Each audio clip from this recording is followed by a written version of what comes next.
एक गांव में रूपा और पूजा नाम की दो बहनें रहती थीं। रूपा देखने में बहुत सुंदर थी, जबकि पूजा काली और बदसूरत थी। वो उम्र में भी रूपा से बड़ी थी। रूपा के सुंदर होने की वजह से सभी लोग उसे बहुत पसंद किया करते और उसकी तारीफ भी खूब करते थे। रूपा और पूजा के घर वाले उन दोनों की शादी करना चाहते थे, लेकिन पूजा के बदसूरत होने के कारण उसकी शादी नहीं हो पा रही थी। एक दिन उसकी बुआ बिट्टन उनके घर आती है और रूपा की माँ बिमला से बोलती है, अरे बिमला, तेरी रूपा तो बहुत सुंदर है और बड़ी भी हो गई है। कोई लड़का देखा है तूने उसके लिए? अरे क्या दीदी, आते ही चालू हो गई तुम तो। अभी तो रूपा छोटी है, पूजा उससे बड़ी है। पहले हम पूजा का रिश्ता करेंगे। पूजा के लिए कोई रिश्ता हो तो बताओ। तुम भी क्या मजाक करती हो? भैया तुम्हारी कलूटी पूजा के लिए तो रिश्ता नामुमकिन है। ये बातें दूसरे कमरे में बैठी हुई रूपा और पूजा सुन लेती है। बिट्टन की बात सुनकर पूजा रोने लगती है। ये बुआ सही कह रही है, मेरे जैसी बदसूरत लड़की से कौन शादी करेगा? माँ को तुम्हारा रिश्ता कर देना चाहिए। मैं बड़ी हुई तो क्या हुआ, हूँ तो बदसूरत। दीदी खबरदार, अगर आपने अपने आप को बदसूरत कहा। खूबसूरती दिल से होती है, शरीर से नहीं। और आपका दिल तो इतना साफ है। रही बात इस बुआ की, इसे मैं अभी ठीक करके आती हूँ। बड़ी शादीराम बन रही है। रूपा को गुस्से में देखकर पूजा हंसने लग जाती है और रूपा को रोकते हुए बोलती है, रुक जा मेरी छोटी झांसी की रानी, मत जा बाहर, नहीं तो माँ और पिताजी को बुरा लगेगा और ये शादीराम भी घर पर कभी नहीं आएगी दोबारा। उस समय तो रूपा के समझाने से पूजा मान जाती है, लेकिन मन ही मन वो दुखी रहने लग जाती है और उसके साथ ऐसा कई बार होता है। एक दिन वो नदी किनारे आत्महत्या के इरादे से जाती है। मैं आत्महत्या ही कर लेती हूँ, कम से कम मेरी रूपा का तो रिश्ता हो पाएगा, नहीं तो मेरे चक्कर में उसकी भी शादी नहीं हो पाएगी। ऐसा कहकर पूजा नदी के भीतर छलांग लगा देती है। नदी में गिरते ही उसका शरीर नीचे डूबने लगता है, लेकिन तभी एक नागिन चुड़ैल उसका हाथ पकड़ लेती है और उसे नदी से बाहर निकाल लेती है। बाहर निकलते ही पूजा को गुस्सा आता है। मुझे तुमने क्यों बचाया? मर जाने दिया होता। मर जाने दिया होता? वो तो मैं अभी भी कर सकती हूँ। तुम मुझे अच्छी और नेक लगी इसलिए बचा लिया। वैसे तुम आत्महत्या क्यों करना चाहती हो? मालूम है ना ये पाप होता है। हाँ हाँ हाँ, अब मुझे पाप और पुण्य चुड़ैलों से सीखना पड़ेगा। तुम्हें पता है मुझ पर क्या बीती है?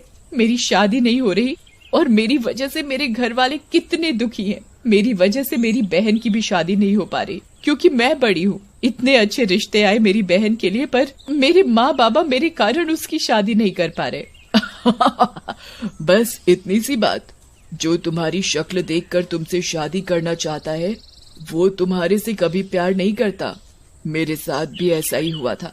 पूजा नागिन चुड़ैल की बात सुनकर हैरान हो जाती है और बोलती है, आपके साथ भी ऐसा हुआ था? लेकिन क्या, मुझे बताओ, आपके साथ ऐसा क्या हुआ जो आप चुड़ैल बन गई? फिर नागिन चुड़ैल पूजा को अपने साथ हुई घटना के बारे में बताने लगती है।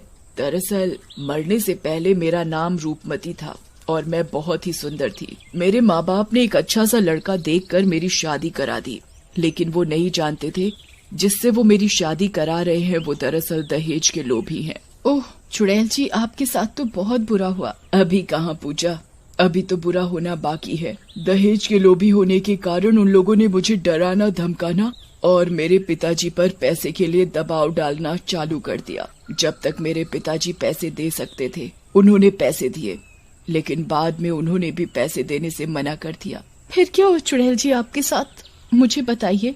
फिर क्या था, उन दुष्टों ने मुझे मारना पीटना चालू कर दिया और धमकी दी कि अगर मैं ये बात घर के बाहर किसी को बताऊंगी तो वो लोग मुझे और मेरे पिताजी को जान से मार देंगे। इसलिए मैं उन दुष्टों की मार सहती रही। उन लोगों ने मेरे हाथ पैर तक तोड़ डाले।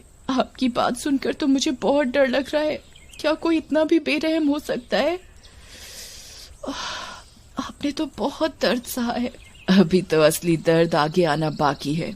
फिर जब उन लोगों को मुझसे पैसे मिलने की कोई उम्मीद नहीं रही तो एक दिन उन लोगों ने मुझे जिंदा जला दिया। मैं चीखती रही, लेकिन वो दुष्ट वहां खड़े हंसते रहे। जिंदा जला दिया? हे भगवान, कोई इतना निर्दयी भी कैसे हो सकता है? हो सकता है पूजा, सब कुछ हो सकता है। फिर तुमने कुछ नहीं किया? उन दुष्टों को नहीं मारा? उन दुष्टों में से कई लोगों को मार दिया, लेकिन वो दुष्ट जिससे मेरी शादी हुई थी वो अभी तक जिंदा है, क्योंकि उस दुष्ट ने एक तांत्रिक की मदद से अपने गले में एक माला धारण कर ली है, जिसके कारण मैं उसे छू भी नहीं सकती। चुड़ैल जी, आप नहीं छू सकती, लेकिन मैं तो मार सकती हूँ ना। आपका बदला मैं लूंगी। ऐसे दुष्टों का इस दुनिया में क्या काम, बस आप मुझे उस दुष्ट का पता बता दो। नहीं नहीं पूजा बेटी, अभी तो तुम्हारी जिंदगी शुरू भी नहीं हुई है, मैं तुम्हें ऐसा करने नहीं दे सकती।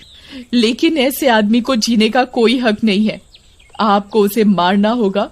और अब तो आपने मुझे बेटी कहा है, अपनी इस बेटी की खातिर आपको उस दुष्ट से बदला लेना होगा।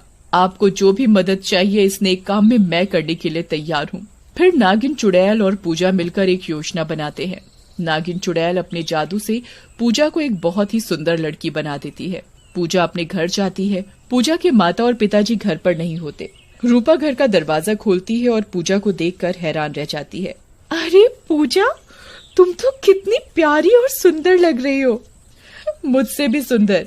ये कैसे हुआ? और तुम इतनी देर तक कहाँ थी? ये तुम्हारा रंग तो एकदम गोरा हो गया। बताती हूँ मेरी प्यारी छुटकी, जरा सांस तो ले ले। फिर पूजा रूपा को नदी पर हुई सारी बात बताती है, जिसे सुनकर पूजा रूपा से बोलती है, सारी बात तो ठीक है पूजा, लेकिन इस काम में बहुत खतरा है, तुम्हारी जान भी जा सकती है। तू भी बहुत डरती है रूपा, एक ना एक दिन तो मरना ही है, कुछ नेक काम करके मरेंगे। तब तक नागिन चुड़ैल भी वहाँ आ जाती है और पूजा को अपने साथ उड़ाकर अपने पति के घर ले जाती है। पूजा बेटी, एक बार और सोच लो, मेरा पति समीर बहुत ही चालाक है। आप भी ना बहुत डरती हो, कुछ नहीं सोचना और जानना, बस आप अभी मेरा कमाल देखो। ऐसा कहकर पूजा समीर के घर के बाहर जाकर उसका दरवाजा खटखटाती है। समीर घर का दरवाजा खोलता है और सुंदर पूजा को देखते ही रह जाता है। ऐसे क्या देख रहे हैं आप? इससे पहले कोई सुंदर लड़की नहीं देखी क्या? समीर पूजा की इस बात पर हड़बड़ा जाता है। जी ऐसी बात नहीं है, लेकिन आप कौन हो और इतनी रात को यहाँ कैसे? मेरा नाम पूजा है और मैं शहर से यहाँ आई थी।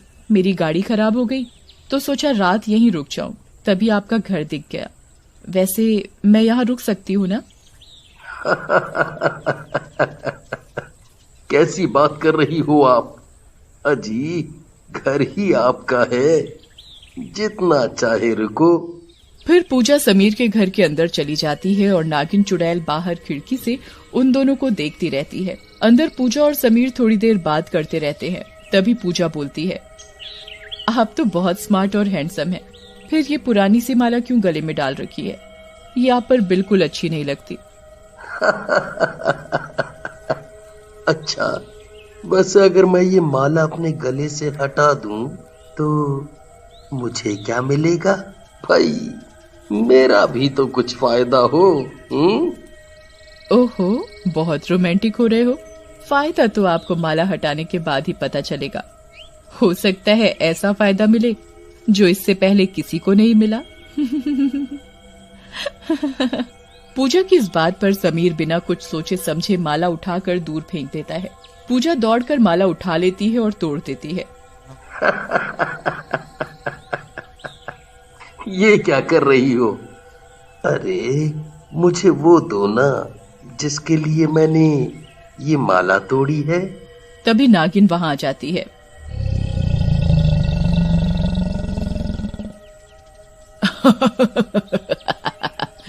इतनी भी क्या जल्दी है राजा, पहले मेरे से तो अपना उधार वापस ले लो। ऐसा कहकर नागिन चुड़ैल अपनी पूंछ से समीर को जकड़ लेती है। थोड़ी ही देर में समीर के शरीर के टुकड़े टुकड़े हो जाते हैं। पूजा, अगर मेरी सगी बेटी भी होती तो शायद मेरी ये मदद नहीं करती जो तुमने की है। तुमने मुझ पर एहसान किया है। बेटी भी बोलती हो और कहती हो एहसान कर रही हो। आपको पता नहीं, बेटी कभी माँ पर एहसान नहीं करती। सही कह रही हो। चलो, आज से तुम इतनी ही सुंदर रहोगी। ऐसा कहकर नागिन चुड़ैल पूजा को सुंदर बनाकर गायब हो जाती है और उसके बाद पूजा और रूपा के माँ बाबा दोनों की शादी धूमधाम से करते हैं। और नीचे जो वो सब्सक्राइब का बटन है ना, उसको हिट करो, जल्दी से करो सब्सक्राइब।